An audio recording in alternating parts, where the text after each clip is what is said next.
بينارو تماشوان برنامج جوات لهر جهكي بين أفدم وحمدم وباش بن مجالما في حفتي برنامج جوات تايبته به آسوين كونغري أنا كسي وشدوي كونغري دتي خوستر مجال من والجهر يكجي مع مستوى فؤاد علي كوندام كوميتا سياسية بارتيا كيتيا كردستان سوريا لقال مع مستوى سيامند حاجو سروك شبه الازادية كردستانيو لقال مع مستوى رشاد سليمان سركرداد بارتيا وكويا ديمقراطية كرد سوريا وريكوتو بشكرن تماشبان هجا هونجي كان فرسخوا أرستي مهواني برنامج جواد بكن بري هشنا كومنتان با باوای کراس راست کن هر سر اکرانی هارکت پخش کردن ببینم کو پرسیواد ده چارچوبه مجاری دارن تا کوب کاربم أرستی مهواني برنامج بکن ما مستا فؤاد جمت دست بکن بری حمستکی دست بک ده چه هیئت دوی کنگره آن کسی ده هنر کو بریاره ولی در خصم ده مکان زیگ ده ولگوری کو ایراد بولتنا آرکدا سرکرده‌ای که پارتیا دموکرات کردستان سوریه را گهاد مستبد شرمین گفت کو دستپیکا مها تباغد یعنی دستپیکا به مها کوبیده اگر کامازن های کوریل در خستن کرم کام مصطفی سلام فرز تر هر دو میوانه تر تماشاوانه ایجاد گالکس باس براستی يعني انا كسي مركارم بيج سيوانا هري درست جملتي كرد ربو ووقتها دا مزراندين جي ملتي كرد خباش لدوراوي داهب وخو پیشندانی گلکی مزن جی چه بود بله لي مخابن يعني انك كيماني هبون وك استراتيجيك دور خردانه تاني يعني انا كسي او ما وكاري واني روجانا كامل سبيت شبكن كامل هفدوروني نمي دوسب شبكن زيدي فيها وي تنبو نوك انه امي دفي مهيده دبي ام في كاري كياك دوسي اف هنكي كيماسيك مزنبو وحتى ان هاجي البردوام يا دا يعني هناك هيزي كردي خوش انا كسي فكشاندن دباور يا مدى انا كسي نسوج داربو يعني بلكي هنا كيماني هبون راست وبمين كيماني جي كاربك كيماني جي هبن لي اويا ام بيجن نبيجن زعيف بونك تشيكر اساسيا ام دريش كرنا ندام زاندنا كونجل بله بزانن بي سه 4 سالا خواستن ام دینن کنگل پیاده بهز خو نهشتن او کنگل به آوا کرن لید باوریا مد دمک زیرین هات بود سالا 20 ده وقتا دانوستندن دنابه نامو پیاده چه بو بلکی دریش کروی دانوستندن شغل مهکی شغل سالکی وی گاوی دباوریا مدی گرک انا کسی کنگره خدانیا و هنک لیوگرش خود چه کرایا ویا نکر بیتر رخن هاتن انا کسی بیتر کاری انا کسی هات سست کرن ده گلک وارادی یعنی خاصتا جیگ انا کسی تید کاری بو باش گاوا باوی و کار بکه گهنه دایی وقصدام في اوروبا وامريكا يعني انا كسيد هندرد باش ضغط ليهات وقرت شوط عندنا اوفيسا يعني بلكي الجور قدار بلكي زيدي شست سدو شست كادري انا كسي الزنداني بيدير درباس بون تفي وانا افهر السروكي ان هاي يعني فاف ضغطه مزن ليهات لمقابلي قالك للدرفه كاركي يعني هذه هنا ما مستفاد هذه هنا هي تدوي كونكريت هنا وجهارت نك تتشبه يعني اريد دفي درادش خو من دنجي غوتبا چارا يعني قالك درفه قالك انا كسي اوفيسي خوي جي دولتي جرينج يعني وقع مربيج امريكا بريطانيا فرنسا المانيا بلجيكا يعني اب كيماني اب هر بينج دولتانا قالك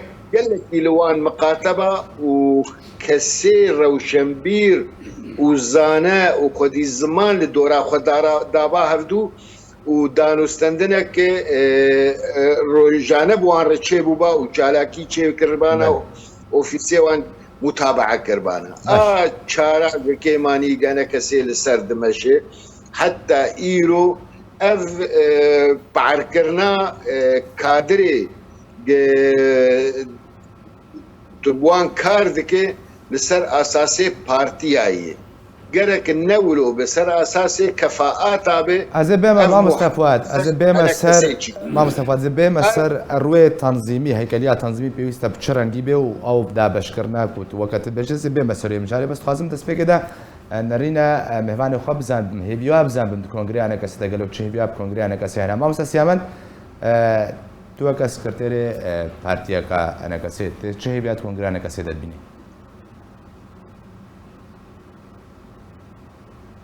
راستی هیوینا ما كبارتي مظنها بون بكونغري انجمن اجتماعي كردي بس بشتي جوينال هوليري ونزانن بري سي هفتي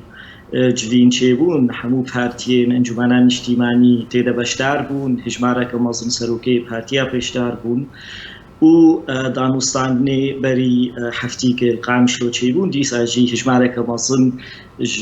دزگه اندام و پارتی انجمن اجتماعی سردی کنگره آخر تهیوی من من براستی بشتی انجامین و هر دو جوینا هاتنا خوله اونزانین هر کنگره چه به دویله وگارک چه به چه کنگره پارتی سیاسی بن کنگره دستگاه که انجمنان اجتماعی به و ما مستفاد آنی زمان شمیش و کنگره چه نبود 7 ساله جارات حالی کنگره انجمنان اجتماعی چه بو گلک گوهرتن یه سیاسی چل سوری چش در و سوری گوهرتن چه بون گلکم برسه که بدمیده پروگرامی خوی سیاسی ده و هر دو جوینیم گوتن سر پروگرامی سیاسی یا انجمنان اجتماعی نهاتی آخفتن جالیه دیو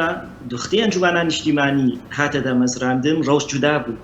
دز گروپی پارتی تیدا پیشتر بون جواکات سوی ما مستسیام زبه مسر کو که مسین آن کسیش نه زبه گرمانه که پر سامنا دوی بس خازم هیویه وا نه اون چه بیار سر کنگره آن کسی کرد دنیا کولی وريان دا جرك امسر اخذي بانا تشاوا امي بيج نظام داخلي يكنو لازم في ام برسوي بدن براستي ام هف بنديكا بارتي سياسينا يعني ام هف بنديكا نونري كردي سورينا انجمنان اجتماعي حتى انها نزاني كي جانش هردو في بريال هاتبان اصلاندن وج آلیه سیاسی وجی باوریم دگره که گفتگو سرگلک خاله بانه جبینی نهاتی کرن و باوریم ده تفکر که سیاسی گره که بری هر تشتی برسوی سیاسی بده گلک خالهنا وكميناك مخفي مج ائتلاف مخفي مج تركي بشتي عفريني مخفي مج دانستاني كردي مخفي مج بيدي نبصا داخویانی ام در دخل دوی نرینه که سیاسی زلال هبه دوی استراتژیک هبه از دوی نبینم هیویه ما هبون براسید انجمانه دا اف خالی هاورنا گفتگو کرن باز تشتی ام بهیزن خالق جوانای گفتگو يعني وقتها تهبية تدنا معنا ما مسيما او کسی انجمنان اجتماعی بدبن خازن انجمنان اجتماعی وكبري بريفا ببن و ام زانن انجمنان اجتماعی گله کاری باش کرن گله تشتی پوزیتیف هنه جارا پیشی دیروکا کردی سوری و 14 پارتی سیاسی دمک دریش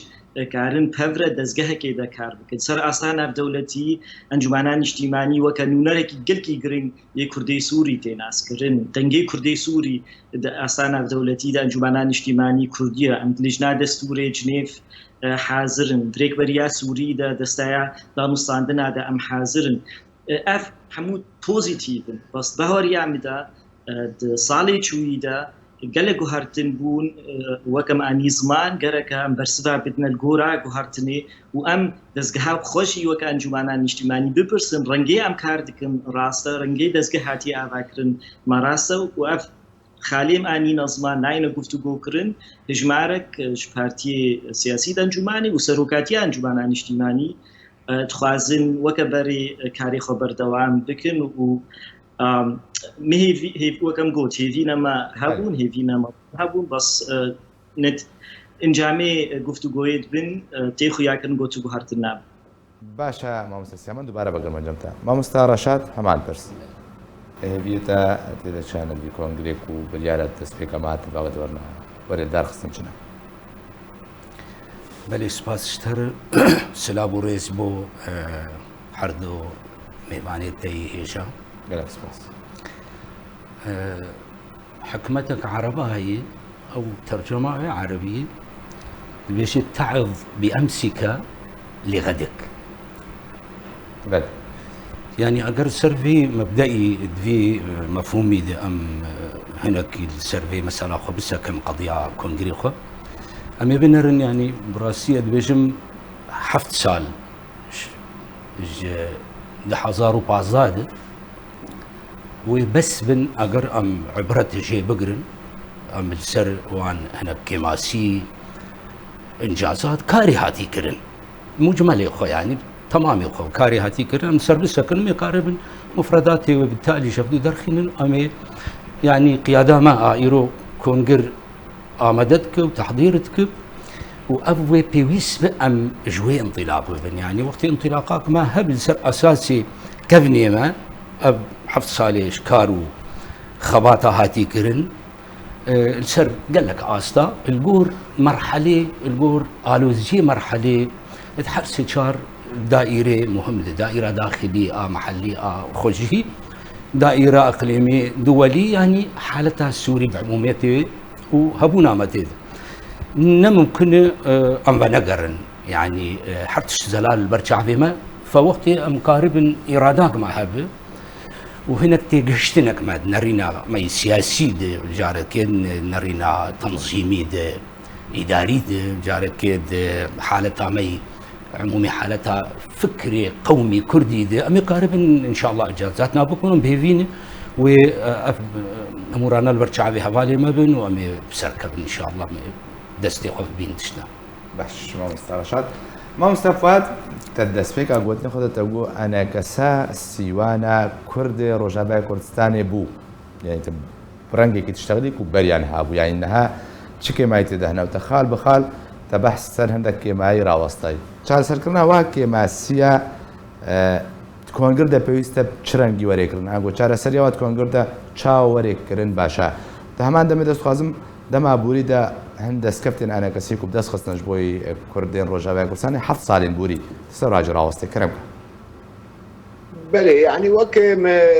نمونه يعني وقتها انا كسم قوت يعني كده دامزران دامزران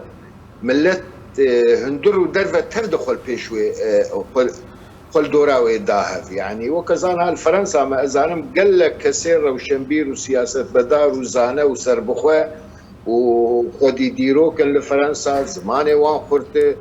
كتبون اندام ده انا كسيدي يعني وخلكي قل دوراوي داهف وهر وصال بريطانيا هر وصال السويد نرويج لقال لك دولتها يعني مخابن انا كسي او هرفاندن يعني قهوان ندا وان جدي وقتها كس قهوان نادي يعني حتى هنا كل فيدا فرنسا بجوان برسيج بو شغلوك يقوم من رابورت راد كان قيادي كان في كاري بكنم كان رينا ود فيا تشي قلت برسيف نادمه مان امولوش خرم لهفدور ودنين ام لجيكين وقيادي لجيكين اف قال لك تعدل انا كسيكر للدرفه وحتى ايرو انا بالا خبدي رخصني مي انا كسي درفه نمانش غيري المانيا بيفي وهناك دنجي شاغي النرويج خياده بينما ايدن نما دنج جوانتي يا المانيا بحكم كرد لي برن اوجدنا في حدود دقرن يعني نا برلمانيكي دبينن نا اعلاميكي قزتاك الماني دبينن نا رئيس بلدياك دبينن يعني كارد قال لك دهات خستن قلت قد ياخذ خلكي ناس كرم بدا وملت خدابو دوراته وتنكر اف انا كسيفيلي فقري تشيكي واهتمام بوان بيش دولتي قمقود جبر قرار جيهاني دستيفان هار بيش دولت هذه وقتها قفرت بيش دولت مثلا خديه ملتي كل او بشجيريا ملتي كل بكن كسن نكاري بيشام بسكنه طبعا روسيا جيرولاوي هي يعني فاف لي فقرك قالك قالك بفي رنجي تشي بذي اف دما بوري مخابن وكي رازيبونك يعني انا ما وقت مجور بون روجانا ببشكا مش خد جباتي يمكن امسبي شبكن لنابج انا ما هقدن شبكن كاني شاغي ما نشاطي ما يدرب شهنه بلكي هندر هنا كي ازنز نت سورة دمه بلكي هنا كار دبي يعني او كاري بر بشعب قفاي كار بكار كي بكي ناي خويا كلن بس اوجي اسكارم جوان رب برينم او ضغطه بكاكي قال سروان قال لك زحمته اللي درفه كاريبون بكن ونكرن اف باش جي رخنيه بل يا دن يعني اهتمام ندان كادري خو كادر شي كادري حزبي بتشنا حزبي به او محاصصه جي او كشتن خلاص هر حزبك كفايك في رنجي زعيفتي او طاقم مثلا ميلو يازدح بدا ائتلاف دنه ازانا جور بيجم فاي هردو هفالي ملفيدنه كان نافي هر يازدا بيجي قيادين ونافي وانزان او نافي دسيحه بي ايجي هناك وقت بي باعلام ردان وستندني دكن او نافي وان بي بيراوان جي بي في يعني ملت ناس ناكي يازدا اندامي انا كسيت هندر ائتلاف دنه افجي نتيجه ومحاصصي مجرد هذالك ازدشينم وترولاوي ناي خويا كرن بتكليه بعربه براغهاندنير دنك تني بالا خبدي يرو دراغهانا عربي قناتي وانا حدث سكاي نيوز اگر حريه اگر بيستو شاري يعني دما كده ما باش ما دنجي خد غاند خلكي انا او دنك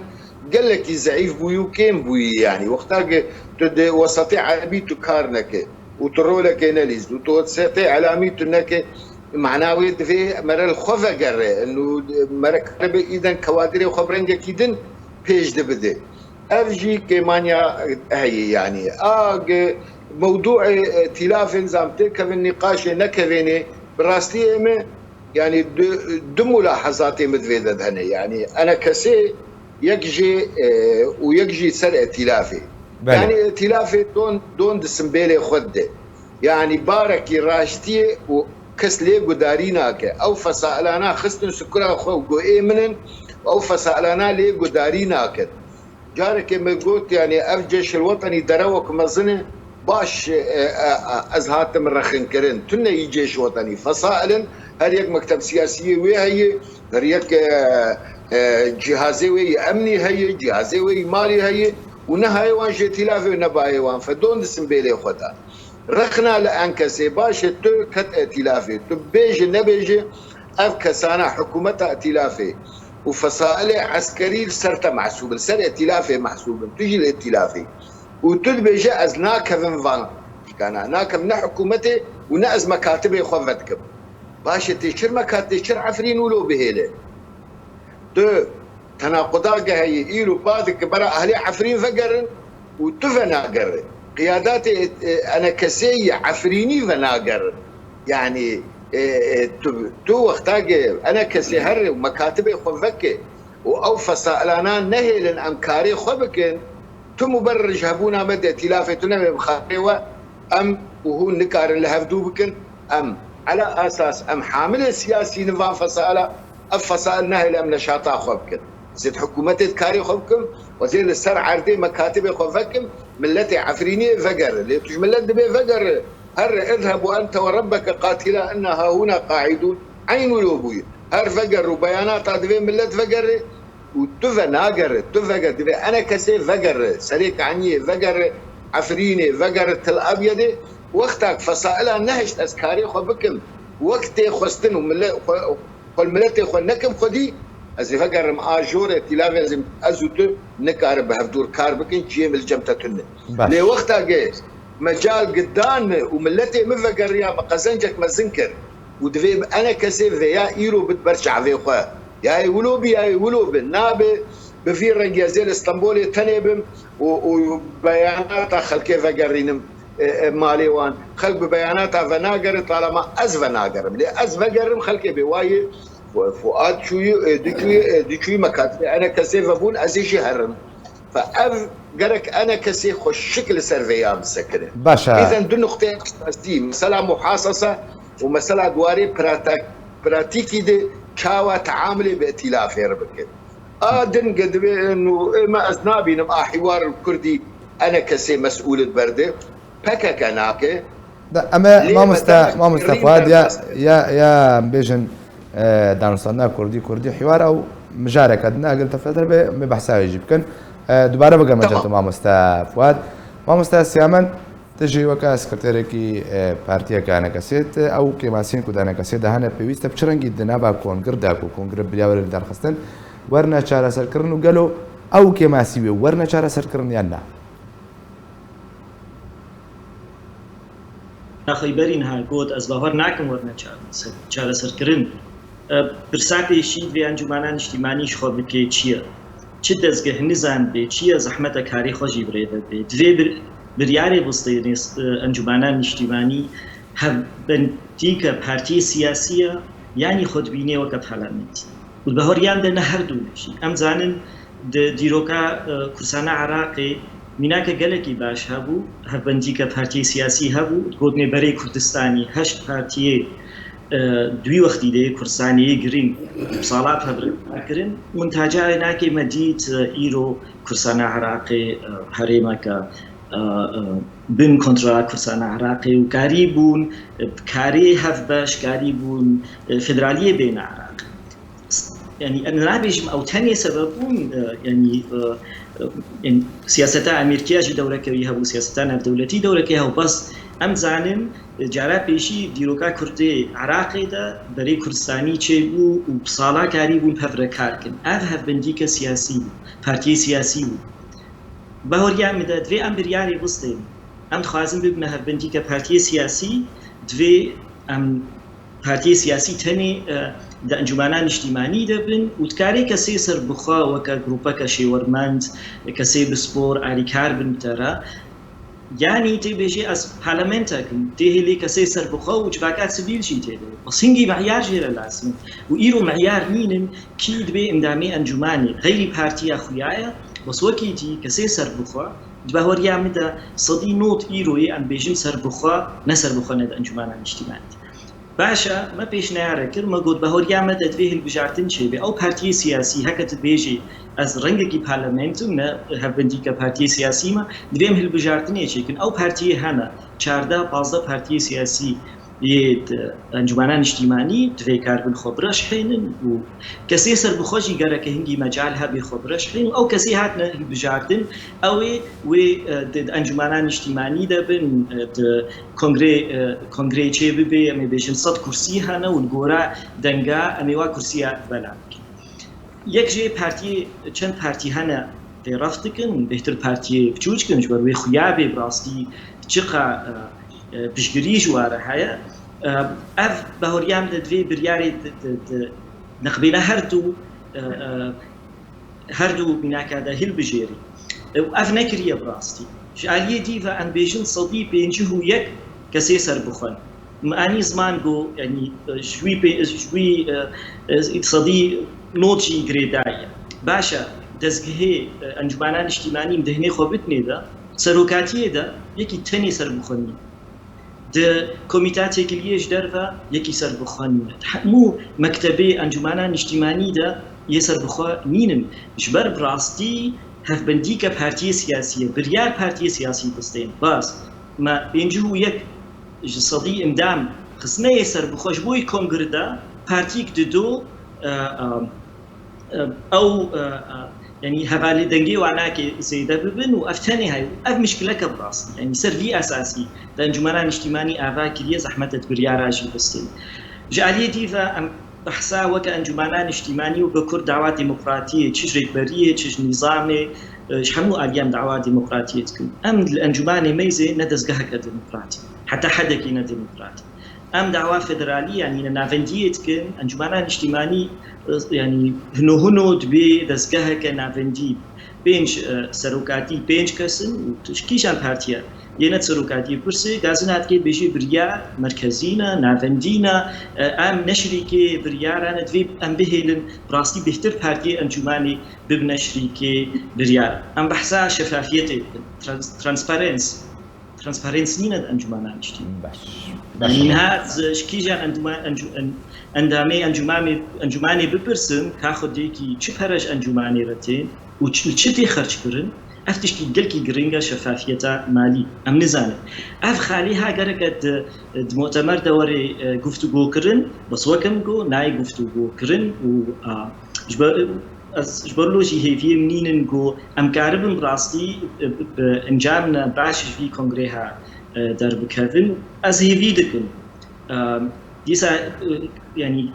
چند کس هبن کاربن افتشتیم انی نظمان القيمة د كونغر ده بين نظمان وبلكي تشنا بهارتنا بجوجك ببن بس دوی بهارتنا اساسی ببن انجمانا اجتماعی ده وازنابي نمفتري باش ما مستسيامر دوباره بقرب جمتا ما مصارشات همان برس او كماسيك وهنا تش كماسيات بين دمابوري ده كارك وانا كسيكري سر روي سياسيات تنظيمي بيجن او كماسيك وهنا كونغر ده چوره کرن تا کو چاره سر بن باشه كماسي كفن يعني بلي كماسي كفن كود في كونغر چاره سر بن درباس بن کو كماسي جبر من حموج بجن ليفاغر تبي ليفاغر او كماسي چاره سر كر بلي زاني يعني ايرو ند 1015 راسي يعني ايرو مرحله بنها ايرو حفت سال سرد 1015 شونه مرحلة ككل هاتي بوهرتن أحداثين وهاتن الساحي سياساتي إنه وضعي صراع سوري بشكل عام وضعي منطقي حتى وضعي دولي هاتي حالتها بوهرتني ذي فإنه ممكن أم فقر وان كما سيخة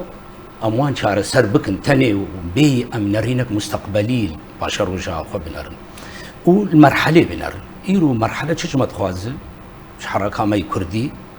تناسب منجاوي نبرة حركة متم دا خوازي ماي سياسي ومرحلة ذهب أب أنا أدفي أب جدية السرد سكن أفجي براسي قيادات حكيم جيرد في ومجيني بكري جيرد فين وزانس جيرد فين يعني نا تاني أنفقر ويرنجي كلاسيكي وما مؤتمرك تشيكر ومتدي كماسيا ما هبون أم بين نبوان كماسيا بي أم النهبوني بقرن بدالا أدبيجم نا ويعني استركفتنا مؤتمرتين السرد بنقها بنقهي أي كفن ليفقر كيلوان بكن نه بس نوان تاني شهر سر بكن نهبونا كيبين مهما مؤتمرات هاي اللي أو نهبون نايب آفاكرن بدس نايب كفتن أجر زانا وبيروير ومؤسسات ومختصين وخبراء تنبن يعني از هبالا باش توضيح كر ساعتان خوش ادبيجم اگر يعني مختصر اگر مجلسها ما انجمنها ما جروجاروز برنجكي اداري مؤسساتي هاد باكر وكيما سيجي قال لك كيم بان وانجازاتي ما هبان يعني ايرو از وكفالك كيلو كردستاني ما مستا فؤاد الفرنساي ما مستا سيامد الالمانياي ام تشتغل وكانه ام حركه مع الاسف يعني قياداتي ما قشلون وك حركه وجهه نظر اخذ بيش يعني مكهر نكري او كما سي درباس مرحله كيش مرحله ذا اجر ام سربسك انه دعوات شهر سركرنا وعندك دعوانا هاتي كرن او كما سي برنجكي سرخوا اريحيات هاتني درباس كرن وامزان في مرحله ذي عمومي الشرق الاوسط ده ايرو ايه صراعي ادارتكن انتهازيته او خلكي هجر دشي مبادئنا او خلكي ناهل هيكلياتي تنظيمي وحزبي وسياسي وقومي ووطني السرخه بسكنن يعني انا قش تجي حساباتها واعتباراتها ذنه فكونجري ما يعني ايرو كونجر تيل سربن قهكي لهدفي اساسي شيء انطلاقا دسبيكا او دسبيكا دي سيجي از ديفيجن في سر اساسك سياستك ديار به متفتح به شفافيتها به نيزيكايا ما ليفاغرا ما نتندنا ما خوب خدا به نيزيكايا ما وليفاغرا ما الملتي ما بالشرع ما نجتماني به افانا قش متطلبات زائد ابرو مثلا تشتن هن ما قلت كما سيكفن ملفات هن شار سرنا بون هوالا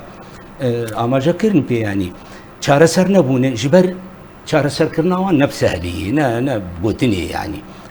يعني رايي مثل ام شوان عفريني جي ما شعر سرنتك جبر مخططي هاتي داني لنا هاتي داني زدي قوة عمبو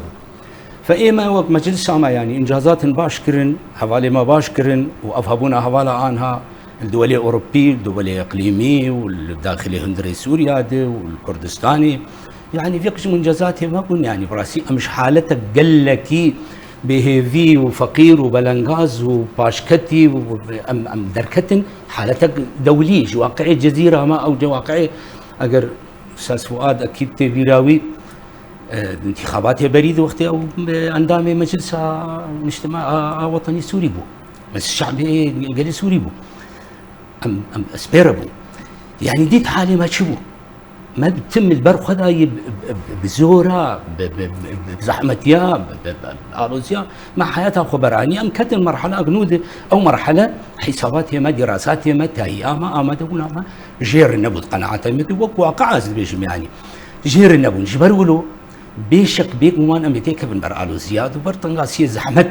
جبرولو جي يعني أمي بين برسبكن دائما خفاقر قالوا أب مشاكل تشيبون وقالوا زي جمار تشيبون ولإنجازاتي ما هاتن كرن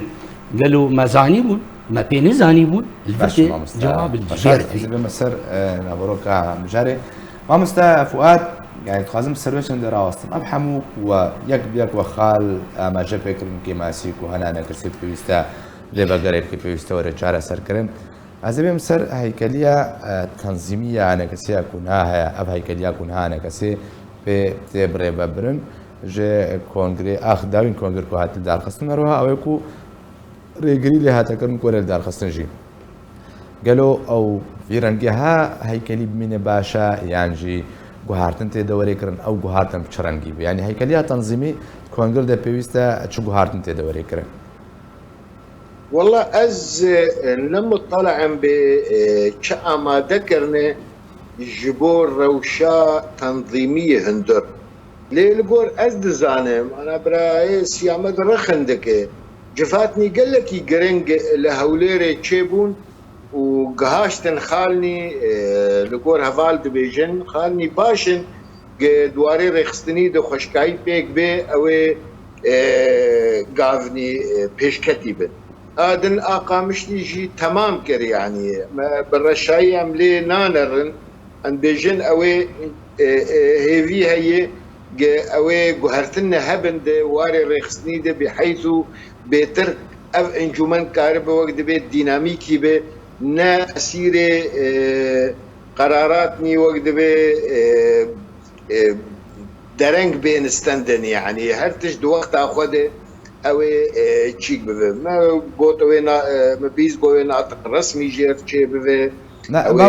ما مستفاد بس تخازم برسا خوش سرقر ما جاب فهم نكل بفرسام او يعني اب حمود شيكون بحث كن هبون ده ما بوريدا هيكليا انا كسي فيرنجي بو هيكلي مثلا سروكي انا كسا اندام سروكاتي انا كسا بو اميداريا گشتي يعني هيكلي بويرنجي بمنه باشا دكان قلت تقول هارتن تدنا يكرنيانجي بيست شو هارتن تدور يكرنا في هيكلي حتى كم قال بخبقون جنة يعني وك باز ده بارتي وك قوي سيوان مستقلين هنا دوي من دارا جديدة يعني تشتكي باش لا تشتكي خرابة بمين بردام قلنا معنا يا مهر هرن في خاني خرابكن وتريك سليخن ودكاج نفدا آفابكن وتاليه نفسها ديكور مردركه ونفسها خاني مردركه يعني اف كادري من ام مالي ما هري مهم ام چاوا فان كادرا بهلن جي خو بگرن وكار بكن وام خطاك استراتيجي دينن انا كسي مثلا كونغرد خطاك استراتيجي دينه جكار چه لدرفه چه لناف كسي بياني اوروبي وامريكي چه لناف دولتي عربي انا كسي جوي قوقعه خد في دركب ودفي كوميتي سربخو تشيك ودفي مستقل بجريداي بنجي كسي زانه يوان دولتا كارب تواصل بخلكير بك انا كسي كت قناغك دفي ايرو قضيه كردي بقهينه ملتي عرب وبقهينه اوروبا افكار قلكي بيوسته از البرنسك اما مستقلين او مستقلي قل خدينه وبيبقى من دارا قشتي والخدين لما بنا رأس شبيش موك مبيجي دباور يا مدى أبايا جويتي خستن جبر آلياق هاتي داني مستقلين بيش دبدن او لهر وجهيه انتخابات شيفنا ويخلكي بدن هفتو ان شاء الله صد انسان باش او الجور تعرف هذا سيحب دركبن او صد انسان انا قرك وانسس يعني بيج دبدن زانن كي بيج دن كارش فؤاد ربينا كارش يا مدر بينا كارش فلان ربينا رايا خو بيج وك هي او بالاصل هاتيه قبول كريه تيك هندري انا كسي باور بروجرام انا كسي لان بالضروري ام وقف دوب فقيرو مثلا فاي ام سي وقف علي انا كسي لان بالضروره ام قلبي بلوكا وقف دو ابن لي بروجرام كي ما هرسي اجي باور ياخذ بانيه وتشني وقت مبن تشني وقت تبن تشني وقت دبن ام بوين رشاي ننرن لفي كونغريغ اوي رشبه مهم اف برياري بين ستاندن چاوا تي كفاري براتيكي وچاوا امكارب تفاعل بفان معطياتي دولير بكن ايرو انا كسي كارب تي دغافا خباوي وبخورتي اوي باشا ما مستفاد ما مستسيامن تخازم تجي نرينا خسر هيكليات تنظيميه انا كسي بدي وكان هاب من باشا كونغر دا گوهارتن تي دوري كرن چرنگي ريكافتن سرحاتيه كرن كرمكا باركم بجاراسية از بيجم جرك تشاوا في هيكلية أنجماني بس از باركم ككيف وقت بو أفيسر بخو جرينجن أمن داريا جديدة أنا بهو يامدا يعني ككيف وقت يوكل مزاني ودزجها كأنجماني نينا جرينج يعني أوفيسي أنجماني جو يكي سربخوتي یه سربخوا امتینا مؤتمر کنگر بس بوی دنگدانی و تو ترو لاوی ترو لیم ندنوان. ام مشکل که منظمه براستی. یعنی از ofisi گرینگ و که کمیته کلیش درف و سروکاتیا انجمانی کسی سربخوانین صدق بینجو یکن معقوله کسی کی سربخوا زعنانینا گو نکاری کاتیه دا یعنی نكاري بكذا أوفيس مكتبة كجرينيا أنجمانا اجتماعي ناش جبر كوميتا أنجمانا اجتماعي جروبا كبارتي بريارة استيمودفي مش خلكيرا راست بن وأم يعني سياسات جوبو سر أساسا كي نراستي هذا أذاكر جاب مشكلة براستي أمش خلكيرة بيجون صديق بينجو يكسر بخون يعني هو تا أساسي جرك يسر بخوبن صديق بينجو يكن كونغردا بس تسجيه أنجماني ده تنابيني أما داريا كشتي راستك هنا كسيسر بخون بس كابلا كيف واجمرة بيجي كنجي تبرياري جرينج ده باستي صالي شويدا أما داريا كشتي صاندية تبريار مصان حتى داخليانية درت كفن نابي أمن داريا قشتي بندتين نفسان أمن داريا قشتي بني بسيني سروكاتي بني بسيني أف مشكلة كبراستي تبخوازي دزقهاك شفافيتي دهر دزقهاك ديمقراطيتي دهر بيقالك برنجك دي وري أعباكر أو رنج ما مستسيامد أو رنج زيد خوازم أو رنج دوية شلوبي قوت يعني ويبي هف بنديك بارتي سياسي تنويتي دبن وبارتي سياسي بهروي بريار راستين وكارن سروكاتي كخوشي هالبجيرن بس بريار دوي دستي بارتي سياسي دبي هكا ام برياري بستين ام هف بنديك بارتي سياسيين وكبري كردستان عراق يعني امي بيجن امي چنه هالبجارتني بازده بارتي هنا ده انجمانان اجتماعي ده وامكارن هالبجارتني يمكن امكارن كامبادا هالبجارتني يمكن امكارن الاوروبا هالبجارتني يمكن اف بارتي سياسي خرجحين وكاكا كيف واد قوت كسي سر بخوجي كان كبنا انجماني ده هنجي وكسي كفاءات كسي كيف عمل الله جوارتي كسي بهوريا خلقي وهاي او اين هالبجارتني وكبني ده هنجي ولا كواجي هبي بس ولا ام بارتي سياسي با كسي سر بخوا بنقين و يعني الجورا نزيدونا واي بمرة يعني وأزدي ساعة بارتكم صدي نوت كسي سر بخواد أنجمانا اجتماعي بنابي سر بخواد هذانا بس البارتي كسياسي بكري دايما نسر بخونا أف مشكلة كأجمالا دوی امبریاری بستین نقدینا هر دو پیشنهادی میکردن هبندی که پارتی سیاسی یعنی امیچ نه بجارتنی و امی پارتیا بهیز و دوراوی بهتر هبی و مکتبی زیاد دستی دبنج علیه دیوا رنگی ما office خوا مکتبی خوشی آوا کرد به هریام داشت یعنی نهمی بیشتر بحث مکتبه کمیته مکتبه درفكن يا كوميتاتك لي مكتبات ايش درفا ناخذ يعني هر بارتي کی نونری کی خود خیلی یعنی 5 پارتی نونری واتیدن بهوریام ده افشاشه گرک پارتی هر اوفیس کی تسلیمی خوب کی الگورا مجالی خو او بريفا ببي يعني تبي رامل كرسان عراقي بشتي نوتو سياه البجارتن شي بو حكومت هذا دا مزراندن وزارة 50-50 لبلا كرني كتير اجتماعي وبارتي هذا مشكلة كمنظم بو يعني وزارة كرسان عراقي وزير اش بارتي كي بو نابيش بارتي كدي بو هر دو كان نتشتن يعني هفدو ندشتن كار بريفا هاري هفدو كنترول ديكرن ومشكلة كمنظم بو يعني وزارة كرسان عراقي كار نتكرن ايرو اوفيسي ماشي وصانا 5 پارتی تێدەن ئەو هەر 5 پارتی یعنی پەڤرە کار ناکەن بەهۆریامدا گەرەکە ئۆفیسال گۆ ئەم بدنە پارتیکێ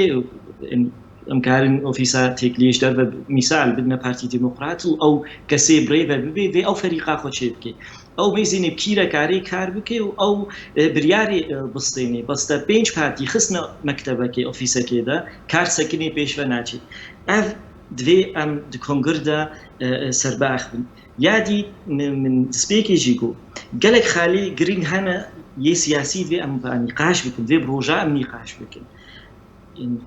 تنیکارێ بێژێ وەڵا مداخویانی دەرخستیە مووقفێ من جعفرینێ زەلالە نا مووقفێتە جعفرینێ نەزەلە داخویانیاتە بوویەرەکێ تێنێ زمان